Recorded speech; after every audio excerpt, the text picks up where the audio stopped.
Give everybody a few minutes to log in and then we'll get started.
I'm going to go ahead and get started.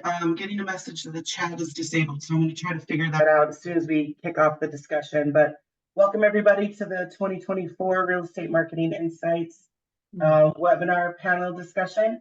I'm Kristen Warner. I'm moderating this. I work in the marketing department at the CE Shop, and we've assembled a great group of panelists for you today. We will be discussing basically a retrospective on the seismic shifts in the real estate industry in 2023 and how those changes affect real estate, mortgage, home buying, and just real estate careers in general. I'm going to pose questions to our panelists, who I'll introduce in a second, to just kick off the discussion and manage the time on each topic. Panelists, feel free to agree or disagree with each other. We want a good discussion going, so we're going to have a discussion that hopefully will allow all of the attendees to have some insights to take away with and some ideas on how they can adapt and evolve and thrive in this changing industry in 2024. Feel free to put your questions in the chat and we'll answer as many as we can towards the end of the webinar. So real quick, I'm going to introduce our panelists.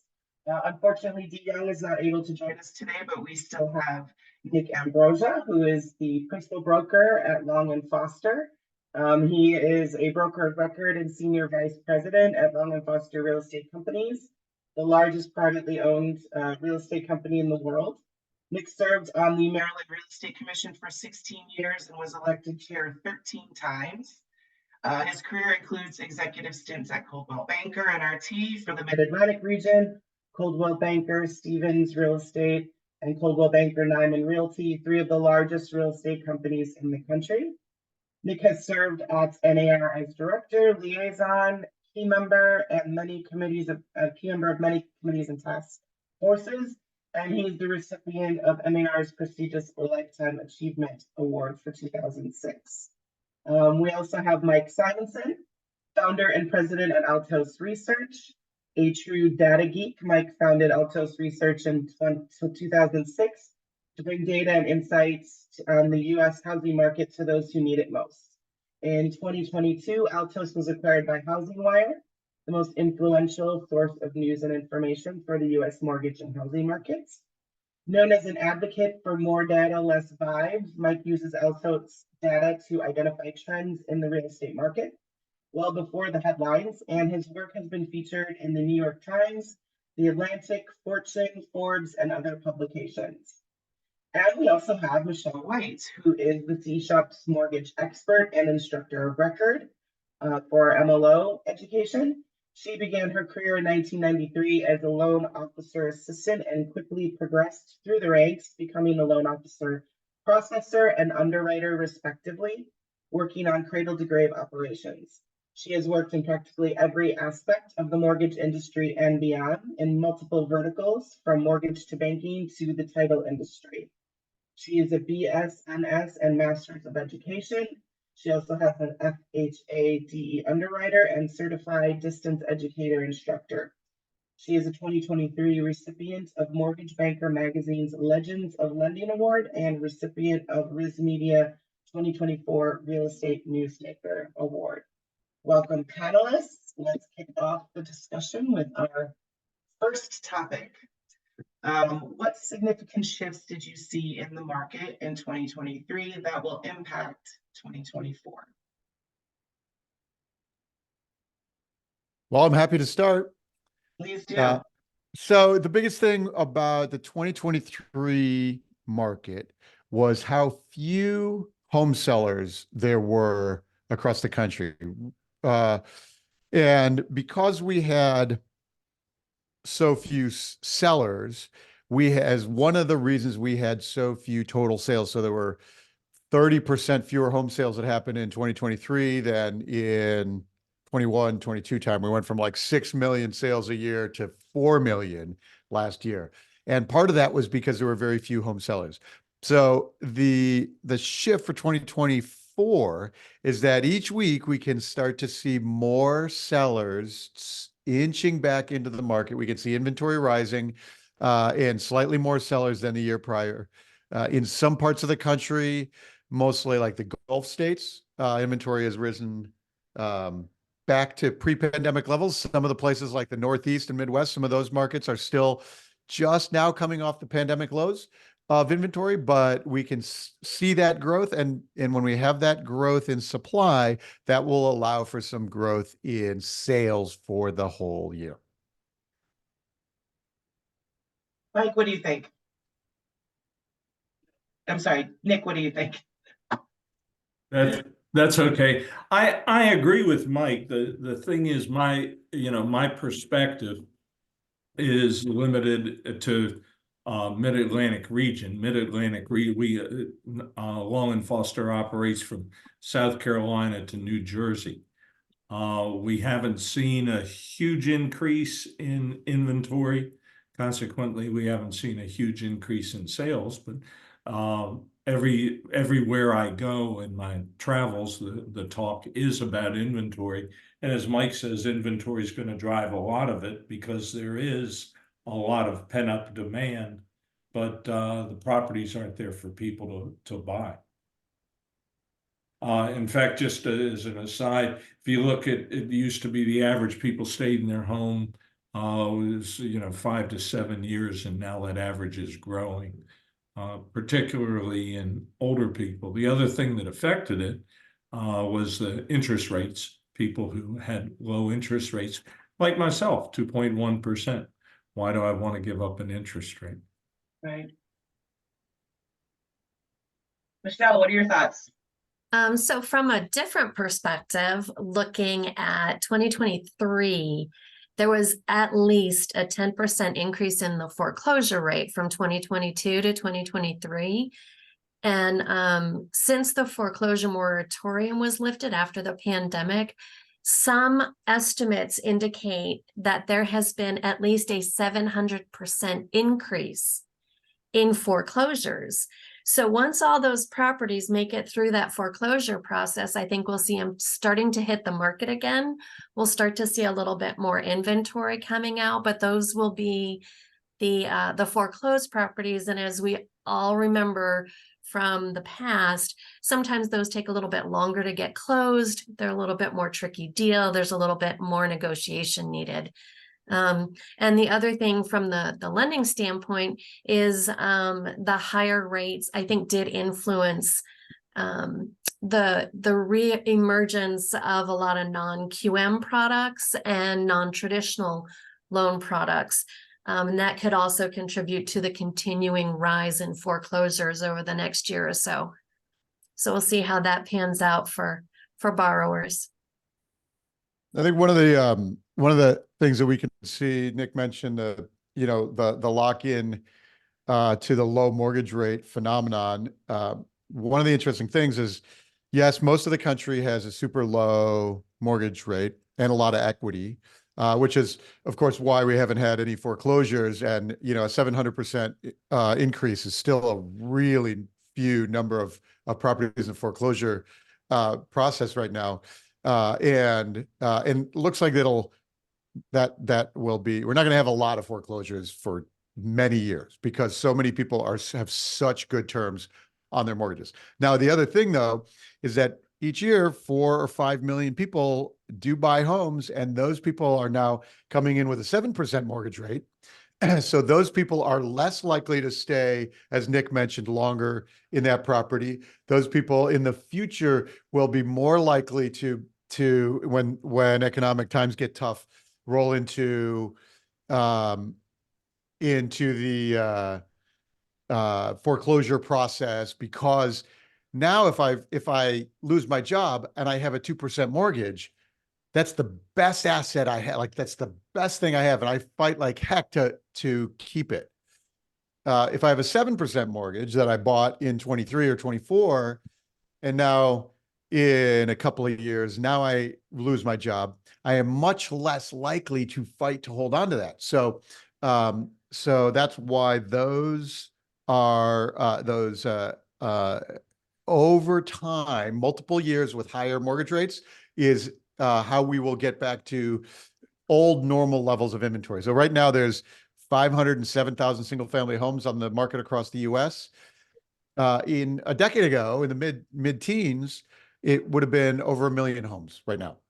And so there's half as many homes on the market right now as there used to be. But that's because everybody has such a great deal.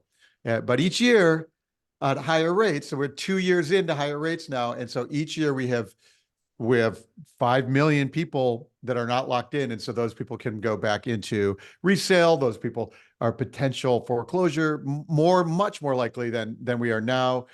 So that's really how the shift is already. We can already see it happening 2 years in, after the 3% mortgage ended.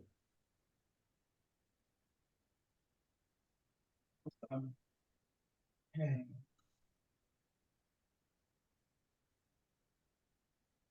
Okay, next topic. Do you predict any evolution in the way agents and mortgage brokers work together?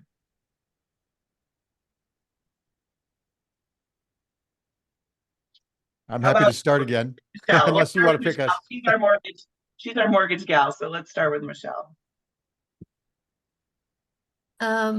So I think that we've always worked very closely with the real estate professionals as much as we can. I'm not sure that I see any evolution. I think it works out pretty well the way it is. There may be a few changes, but overall, I think as long as we continue to work together, we can continue to accomplish a lot more.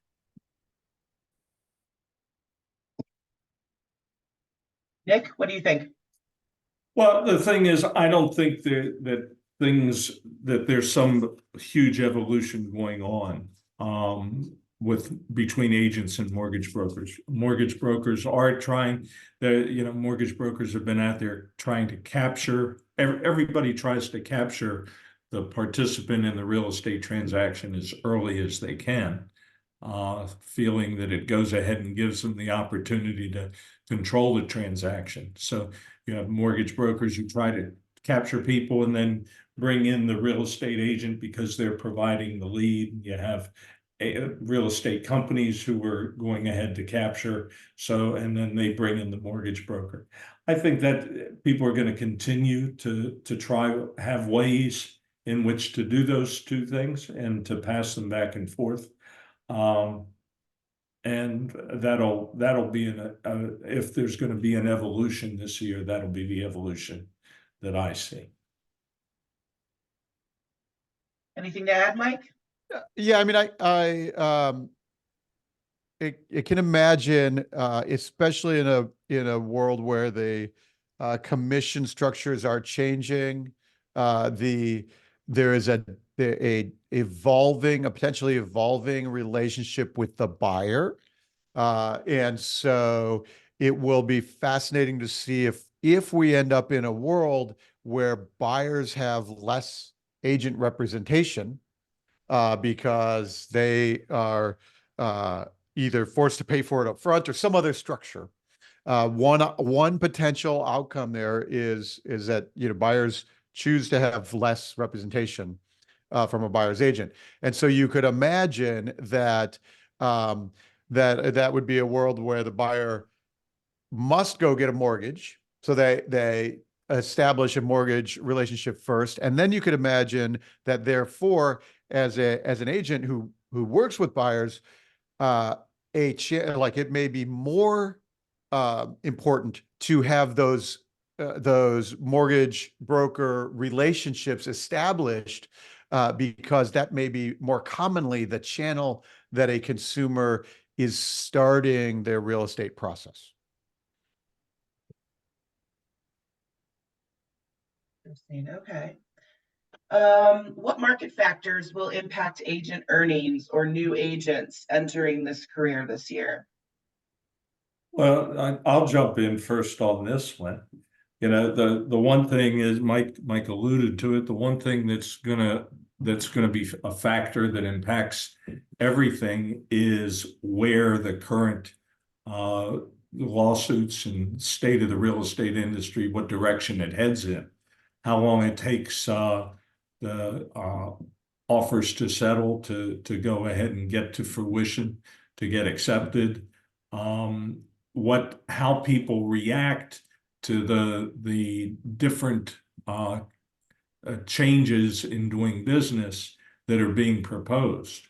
You have people out there. I had probably 5 invitations to get on web calls to learn the secrets of what all of the things that are going on in real estate, what they are and what they mean and what the future is.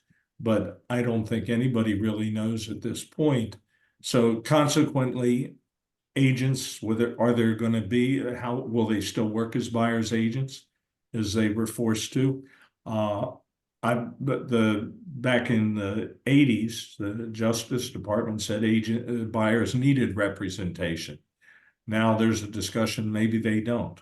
But we'll see, because laws have to change to go ahead and accommodate that. Regulations have to change. The introduction of, there are only 18 states that have mandatory buyer agency agreements. Do the other states, the rest of the states go along with that? Are they forced to go along with that? How's that done? And then compensation itself. People will go ahead and have the right to charge anything they want, but they have to prove their value. And they have to prove like anything that you do, anybody has to prove their value in order to get paid what they're asking for. For new agents entering the career, they're going to have to end up getting new training and new education in order to deal with a new marketplace. And the interesting thing in today's times, we've got lots of information out there. All we have to do is open up our laptop. But how much information is correct, and we'll see which information actually sorts out at the end, and and we'll see what the future holds. What do you think, Mike? I think so beyond that evolving landscape, there are some market factors. So the good news for 2024 is that the signals, the data is pointing now that we will see some home sales growth, so more sales this year than last year. So more transactions means more revenue, more earnings. It's not a lot, right? There's not a boom of sales, but it's growth.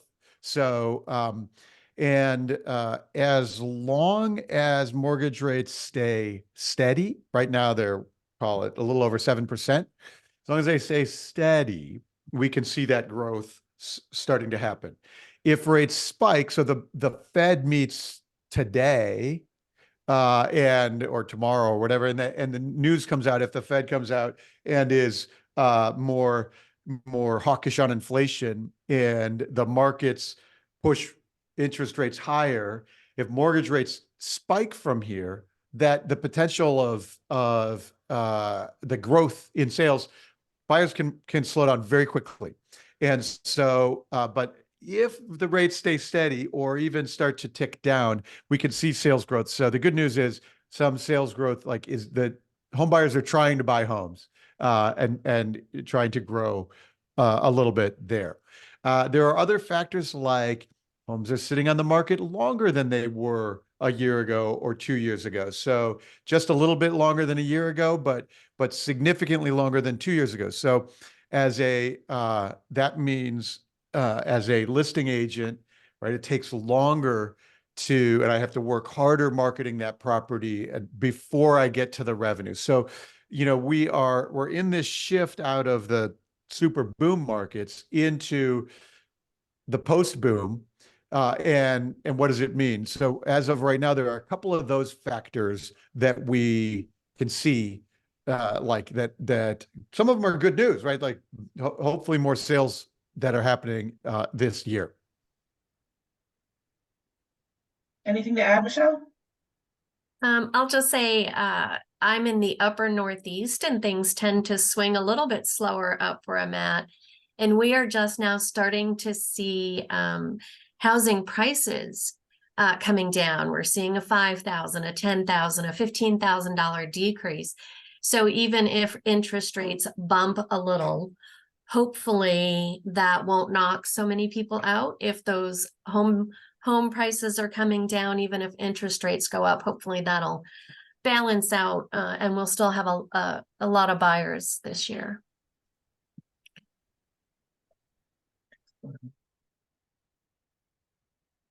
Okay, so in your opinion, what key skills do agents and brokerages need to have to be successful in this year? So what should agents do to adapt to this market, or how can they differentiate themselves to get noticed in this market? Well, one of the first things if people don't mind that I say, one of the first things agents for any market, we've put out some numbers here, and we're talking about, Mike was talking about 4 or 5 million sales. So you have 4 or 5 million sales, two sides to a transaction. So, you've got somewhere between 8 and 10 million sides. But then you look at the number of people that you have in the real estate business. According to ARELA, the Association of Real Estate Law Licensees, because they go ahead and they track all real estate licensees, not just NAR's licensees. You've got 2.9 million licensees. So I'm not real good on math, but let's just call it 3 million, and then 8 to 10 million sides. You have if everybody does the same. So the agent has what they have to do to differentiate themselves. They have to go ahead and, number one, have a business plan as to how they're going to generate business, the kinds of things they're going to do. Are they going to rely on hope, or are they going to rely on an actual plan where they get out of bed in the morning and go to work and try to find people who need their services in whatever way they do it? And then they also need to go ahead and plan out what it is that is going to satisfy them in their business. Some people are very satisfied with doing 10 transactions a year. Other people wouldn't be satisfied unless they do 50. So they have to decide what that is and then go ahead and act accordingly, and then have the skills to go ahead and work towards that plan and work towards the fruition of those goals. Mike, what do you think?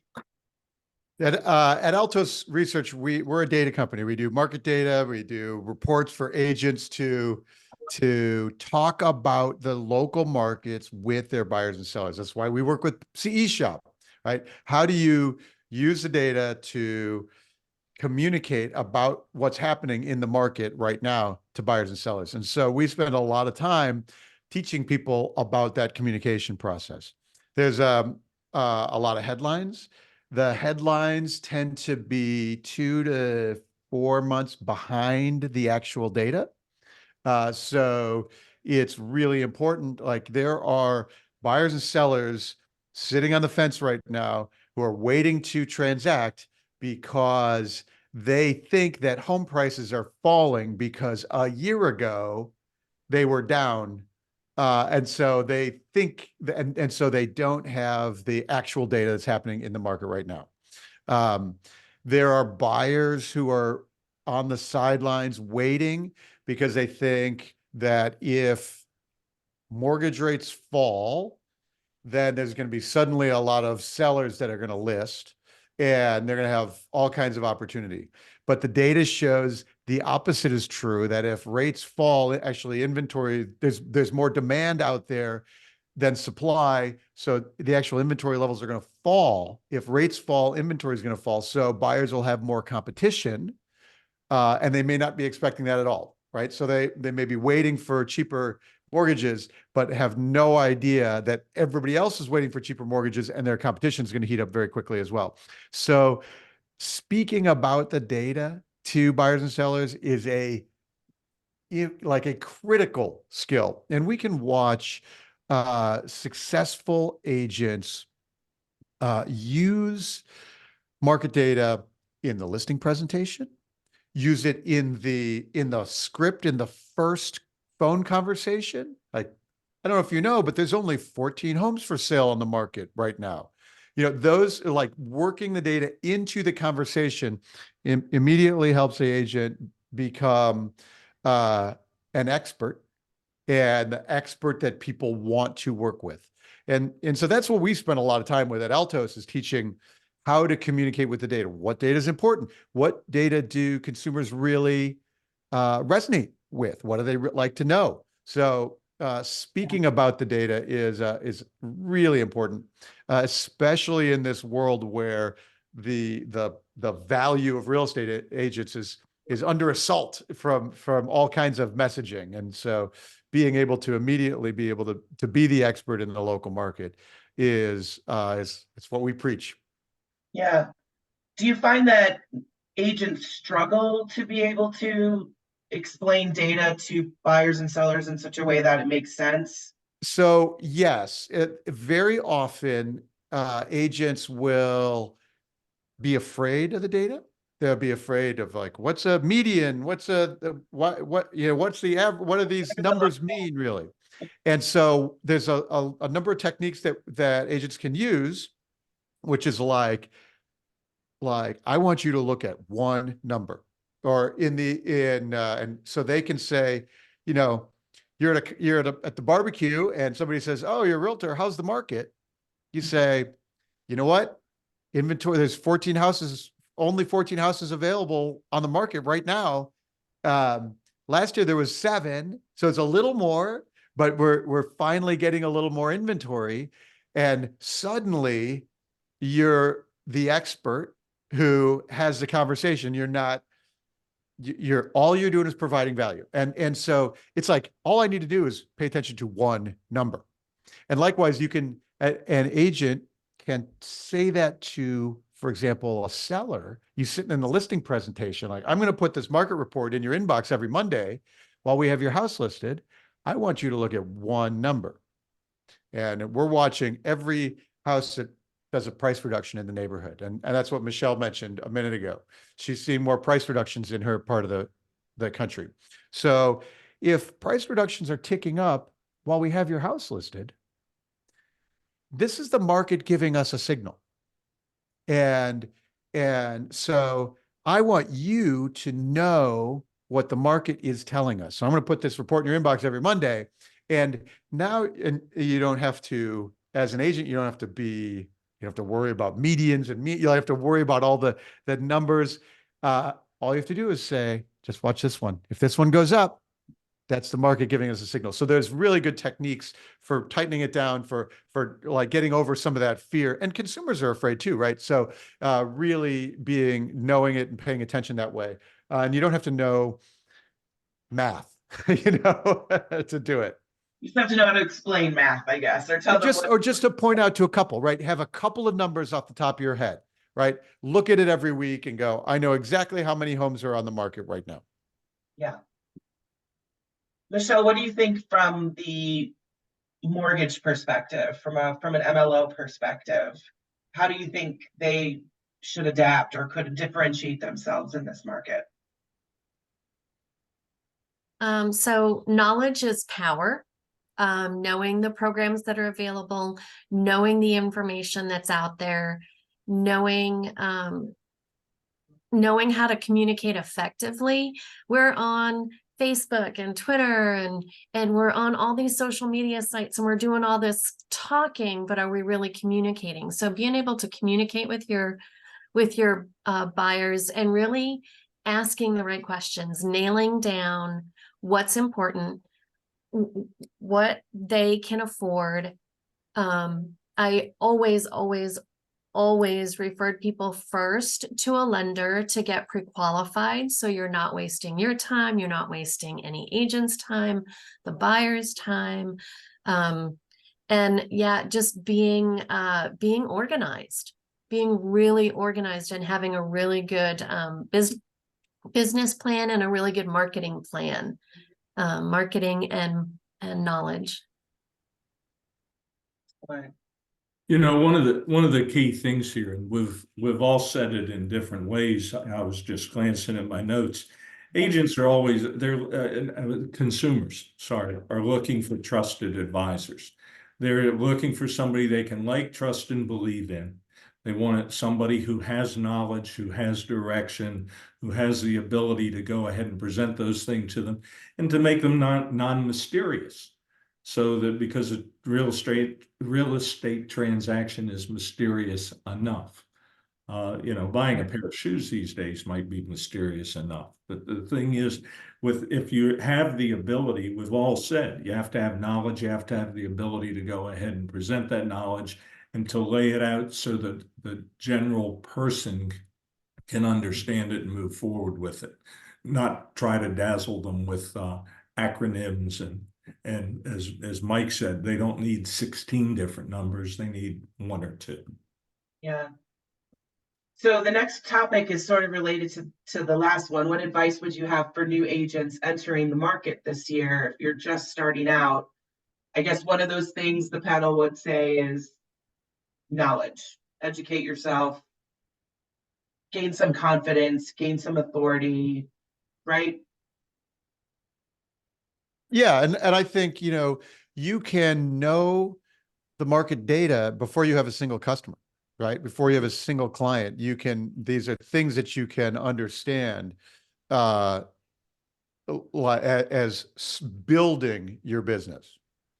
There are lots of channels, lots of marketing channels. Some are free, some work well. Like for example, do video. I do a video every Monday. I do a national real estate market video every Monday. I take 15 minutes. I write a script and I do it. I resisted, right? I mean, I've been communicating this message we've had the company for 17 years now. But I resisted doing video until like 4 years ago. And I thought video is not for me.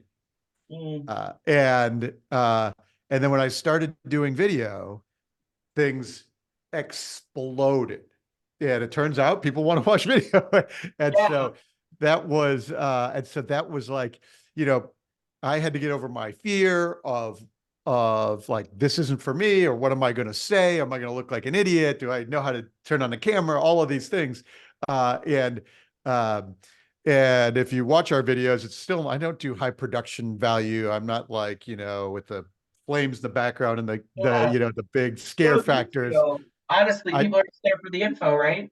Yep, just there for the info, and it has been really effective. So those kind of things there's a lot of initial fears to get over, but there's so much opportunity there for people who are focused and choose them and expect work for them. Yeah. New agents getting into the business, the first thing they need to do is find somebody that they feel that they can trust. They need to go ahead, whether that's the manager they go to work for, or the broker they go to work for, because if they don't like, trust, and believe in that person's not going to be able to work with them and be their business partner. One of the things that happens to a lot of real estate agents, they go ahead, they take the course from the CE shop, and they take the review course from the CE shop, and of course they pass the test. So now they pass the test, and they have their new computer or their whatever it is they have, and they carry it around backpack, and they go in the office and they meet some broker who tells them, we're gonna do all these things for you, and then 3 months later, nothing's been done for them because the broker's telling the story to the next person and the next person. So you have to find, or maybe they don't fit into the plan with a broker. Maybe they don't want to do things the way the broker or their business part, because that person, it's a business partner, team leader, mentor, whatever the name you're going to put on the individual that's going to help them. Very few agents just naturally come out of taking a course from the CE shop, take a state test, get their license, and then everything goes swimmingly for them because they don't know what to do the first step.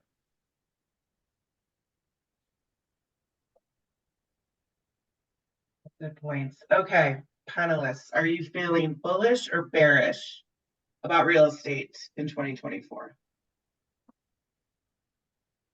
How about Michelle? Why don't you start this time? I knew you were going to start with me. I am not a risk taker. I am very methodical. That's what made me a great underwriter when I was doing it. I feel kind of bearish. I feel like there's just so much upheaval going on right now. I'm not sure where we're going to end up at the end of 2024. Mike, what do you think? So I like to think there are two ways to look at bull and bear market. There is the consumer way, and there is the industry professional way. The consumers, home buyers, homeowners are thinking about prices. Prices go up and prices go down. And if you look back at last year, we started the year coming out of 22 with negative pricing pressures, and there was a lot of fear that home prices would fall in 2023. They ended up about 5-6% home price growth. And so then we come into this year, rates are higher, rates haven't come back down. So in terms of home price appreciation, it's actually the signals are looking less bullish than last year, closer to flat than last year. And if rates jump, you could see there are signals that you could imagine buyers pull back and prices fall like they did in the fourth quarter of 2022. So on the price side, there are the signals are basically flat, maybe a little up, but if rates jump from here, then it could go negative. On the transaction side, though, 23 was really few. And like I mentioned earlier, I am bullish on the growth in transactions for 2024. So a few more, not a lot, but growth, maybe 10%, maybe 15% growth in the number of transactions this year, which would be bullish for the people on this call, right? More transactions is really where the growth is. And if home prices stay flat, then that is a growth year for housing. So so on the transaction side, I'm bullish, and the signals are there for growth in transactions. We're starting to see more. Mortgage applications are still very low, but we have more cash purchases. So we have that mix of things that is growing the market right now. On the other hand, if rates jump, consumers are very sensitive to that, and both of those trends could reverse. Nick, where do you land? Well, I come at it from a little bit different perspective. Me, when I look at it, what do I think the market's going to do? I think, like has been said, there's going to be an increase in transactions. I do believe prices are not going to come down. I believe prices, in general, particularly the areas I'm in, they're going to continue to Washington, D.C., Philadelphia, places like that. They aren't going to drop. They're going to continue to go up, maybe not as rapidly as they have been. But the thing is, the economists, people like Lawrence Yun, they've gone ahead and made predictions, and there's been webinar after webinar of people giving their predictions for the future. But including us, right? But here's why I say I come at it differently. I've been in real estate for 51 years in July, and I've seen 18% interest rates. I've seen the bottom fall out of markets. I've seen usury ceilings where the interest rate was higher than the state was allowed to charge. People in the state were allowed to charge. I've seen it where financing dried up. People created stuff, wraparound mortgages, and all these other things that you had to learn about. But people still did business during those times. The crazy market when 7.5 million properties sold, double that anybody could sell a house, and everybody was an investor, and people were going out and doing all kinds of crazy stuff. But even in the 18% market, 4.5 million homes still sold. And if you're an agent, and I think you have a lot of agents listening to this call, you can create your own destiny by working your plan, by having a plan and working it. And just real quick, because I know we have time limits, but I was at an awards meeting back when interest rates were 18%. A buddy of mine, we're still buddies. We've been buddies for 50 years. He gets the plaque for being the top agent. And people were like, how'd you get in the whole association? How'd you get that? How'd you sell that many homes? And he said, because I had that many bills. He said, I had to, because if I didn't make that money, I was going to lose everything. So I just worked harder, got up earlier, did more things than I ever did. And then when the market changed, maybe it's a little bit easier to do some stuff. But I truly believe people can create their own destiny regardless of the market. Great point. Let's make this one kind of a quick, because we have a couple questions, and I do want to leave time for Q&A. We've got a couple questions in the chat that I want to get to. So do you guys see any niches or trends growing or emerging out of this year? Real quick, we could see geographic trends. So, for example, the Gulf states have inventory building faster than like the Northeast and some of the central markets. We can see like none of the markets seem to be getting out of balance, but there's a real strong regional view when you look at the map of the US from like Southwest Florida around through Louisiana down into the Texas markets. And those are the ones that are changing the most rapidly, where inventory is building the most rapidly and back to pre-pandemic levels, where places like Boston or Chicago are still just barely coming off the pandemic lows in terms of available inventory of homes on the market. Interesting. Nick, any niches or trends that you see emerging this year? I'm not seeing that from where I am, because where the market area that I'm in. The one thing I do see is a trend People, the consumers are interested in one place, one-stop shopping, going ahead and packaging everything so they don't have to run to 5, 6, 7 people. Yeah. To go ahead, and they want people who work together and make it simple for them. You know, life's gotten complicated enough. I know we were all told that once we had computers and we were going to have all this leisure time, because you know, and we wouldn't know what to do with ourselves, and we could go out and play and fish and hunt and whatever we wanted to do. But we all know that's not the reality either. So people want simple. They want their lives simplified. So I think that's a trend. Awesome. Michelle, any trends you're seeing on the mortgage side? So I will say, probably we'll see some continued growth of some exotic loan products, some non-traditional loan products. I think we'll see some of the GSEs and some of the housing authorities trying to come up with funding for a down payment assistance programs, first gen programs. I think we're also seeing now some of the mortgage insurance companies, ArchMI and MGIC, insuring higher LTVs. And they're also working to insure properties that they hadn't insured before. Brand new condo units, maybe a property with an accessory dwelling unit, which they wouldn't generally touch prior to.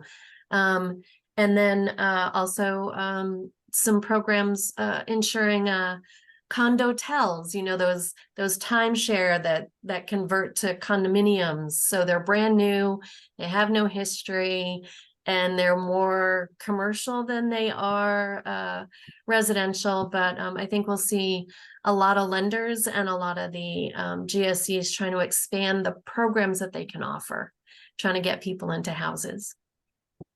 Awesome.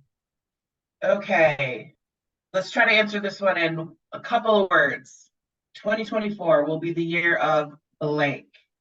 Nick, why don't you kick it off? Change. You know, the marketplace right now, I mean, we've stayed away from discussing the lawsuits and all the news headlines and everything else. But, you know, you've got a lot of factors playing. You've got the Justice Department, you've got the industry, you've got attorneys, you've got judges, so there's going to be changes. There are going to be changes. Things will not be status quo. Things aren't just going to go back to the way they were. Yeah.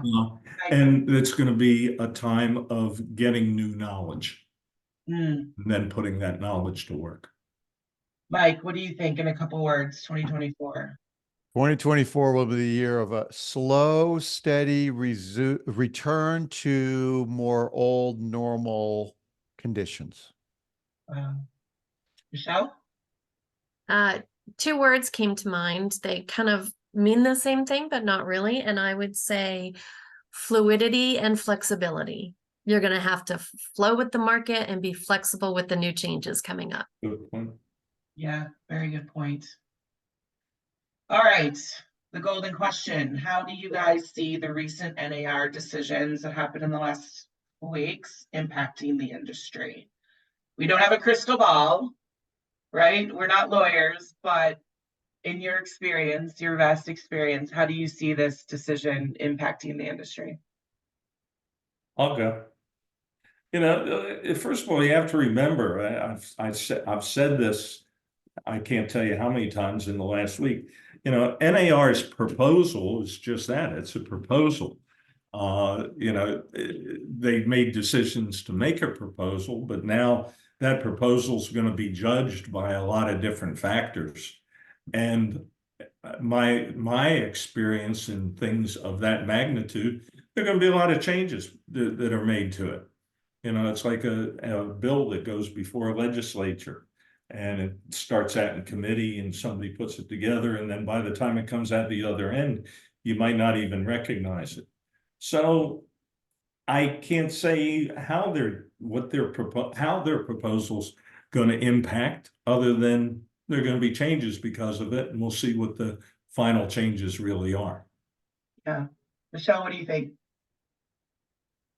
Yeah, I think there's just there's too much impact. There's too many questions that have to be answered by committees and legislation and even litigation, maybe, as far as, you know, how do we classify this? How do we put this on a closing disclosure and make it work? What is the Department of Veteran Affairs going to do? They don't allow veterans to pay buyer broker commissions or fees. So are we just going to eliminate veterans from the home buying market altogether? I think they're making these proposals without complete consideration for everything that would have to change. And I don't know that it will be implemented as quickly as they think it will be. And like Nick said, I think it's going to go in looking one way, and it's going through the little Play-Doh crusher toys, and it's going to come out looking like something totally different when it finally comes out the other end. Wow. Mike, where do you land? So I was at a cocktail party this weekend, and several people came up to me and they said, how about that deal? It's going to be great, right? Like consumers they're kind of ecstatic about it, right? Everybody wants to pay less, and that's what they see. And so consumers they're like really happy about it, and like universally happy about it. And what I said to them was, I don't know how great it's going to be for the average home buyer, but I could see a world where it makes it a lot cheaper for the big hedge funds to buy homes.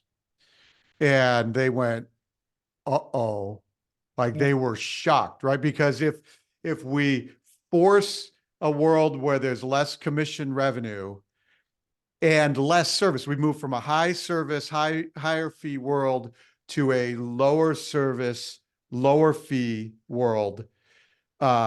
Who benefits? The people who are doing transactions at scale.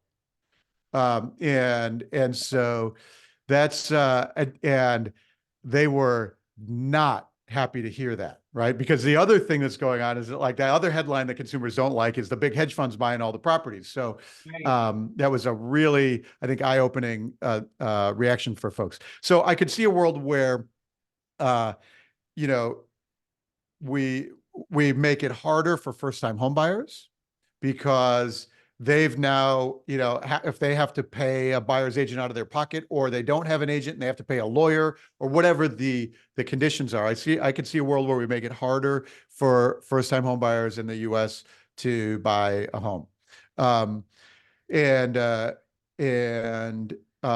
Another implication I could see is we could see a world where if it's suddenly cheaper to sell your house because you're not paying the buyer side, does that loosen up some inventory? Right. So if in the future, if I'm thinking I have a 6% to sell my house and now it's 3% or 2%, suddenly maybe we can see more people willing to sell. And so that could be an interesting implication. What if we end up with a world where dollars per transaction is lower, but we get better liquidity, more transactions in the market? Those are all unknowns. We don't actually know if the compensation is going to change. We don't know any of those things, but we do know that the consumers and the legal system is very interested in cutting that out. We know that those juries took about 40 minutes to deliberate because everybody said, yes, I want to pay less. Like it is like that seems like the path that we're heading on. But there's obviously, as Nick and Michelle both said, like there's tons of unknown. I'm just speculating on what might happen in the market if those play through. Yeah, interesting. Okay, well, we're going to get into, we had a couple questions that came in through the chat, but before we kick off the quick Q&A, want to do a quick plug for the CE Shop. Did you know that we recently launched the ProPath curriculum of professional development for real estate agents? These lessons, this is not CE, these are electives. These are built exclusively for the real estate industry. The courses are created by our army of real estate subject matter experts and practitioners. And these courses are designed for new agents and seasoned agents to be manageable, interactive, actionable, accessible. One of our recommended packages that we have out right now is specifically for 2024, building your success in this year. So there's actually a whole course in there called Real Estate Market Insights that examines the market conditions from 23 and looking ahead to 24. And we have 2 other courses in there. Our packages are built basically 3 courses per program. You can buy them individually as well. But we have a bunch of different programs available right now. We're always launching new ones. The Real Estate Kickstarter is one we recommend for brand new agents because that will help you get your plan in place, start building your core lead network, and really get comfortable with negotiations. And then the Real Estate Business Builder we have also that really focuses on finances, pricing, tax planning, budgeting your business. And so if anyone's interested in taking some of those courses or exploring some of those programs, we're offering anyone on this webinar 30% off any course or package with the promo code INSIGHTS24. And that promo code is good through April 20th. So go ahead and check those out at thecshop.com/ProPath. Oops, sorry, I wanted to go to the Q&A slide. We did have a couple questions that came through. Just let me scroll back through here. Can I ask the panelists what they think about the effect that this year's election will have? My clients ask me this, and so do strangers. Nick or Mike, what do you think? Oh, I don't know. I don't know that I have an opinion or a prediction on how the elections are going to affect elections. We have to look at the elections overall because it's not just the presidential election, Right. it's the elections. It's all the way down The Congress. You know, Congress has been a little, what should I say, bogged down the last few years. If you look at the number of bills they pass and the things that they go with, they're going to be very busy if things change, such as Michelle was talking about, going ahead and changing rules and guidelines and things like that on mortgages. But I don't know how that's going to go, and I don't have a good prediction on that. I'm going to bet Mike does.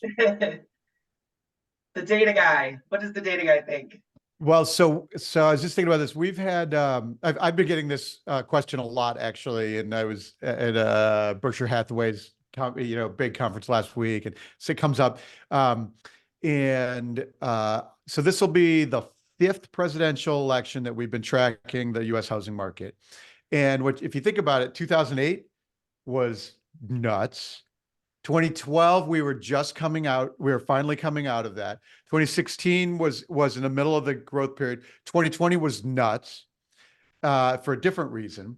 And so the observation is that there are macro factors in the world that are much more important to the real estate market than the presidential election. So like some years the market's heading up, sometimes it's crashing, sometimes there's a global pandemic, like there's all kinds of things that are, and so the observation is that really what's more important is inflation coming down and mortgage rates coming down. That's way more important than what happens in the White House, in this year. Yeah. And see, I've always heard that, and this could just be a rumor that I heard, but I've heard that in election years, the mortgage rates tend to come down. Is that something that you've seen, Mike or Michelle?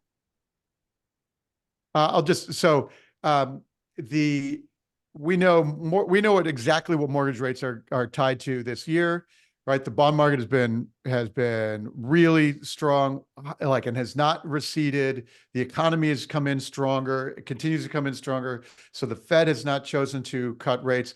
And, as long as that keeps happening, then mortgage rates are going to stay higher for longer. And like I said, they could go up from here. I don't predict mortgage rates. I've been wrong on mortgage rates for 30 years, but what we do know is what happens to the housing market when rates go up or down. And so they could go up, they could go down from here. And that's and I don't see we could see exactly the economic conditions that rates are tied to. The economy stays hotter for longer and therefore haven't come down yet. Michelle, anything to add on that? Yeah, everything that I have read indicates that there's no direct correlation between an election year and movement of the interest rates. I think politics in general may have some impact. There's a lot going on out there in the world, and that may impact it, but I don't necessarily think that that the presidential election will have that impact. I would love it if the presidential election brought rates down.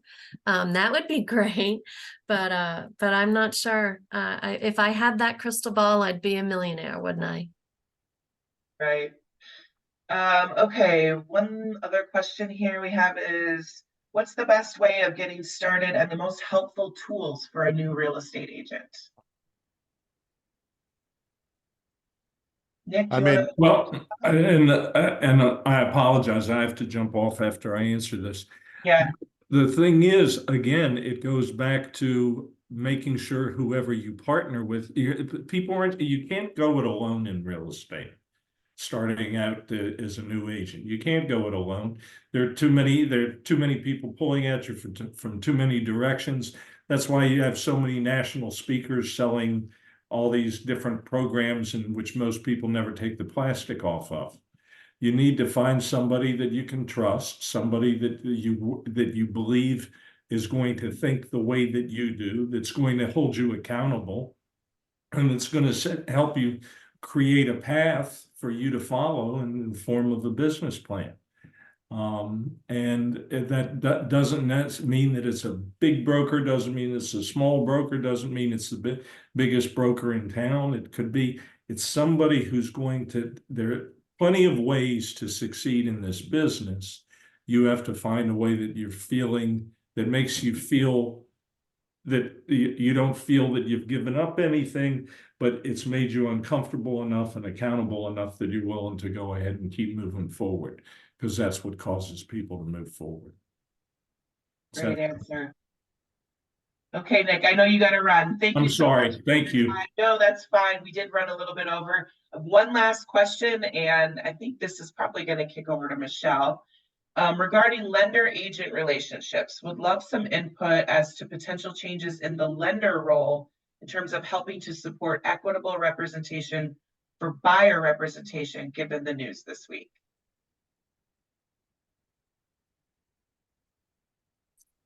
Yeah. So when I was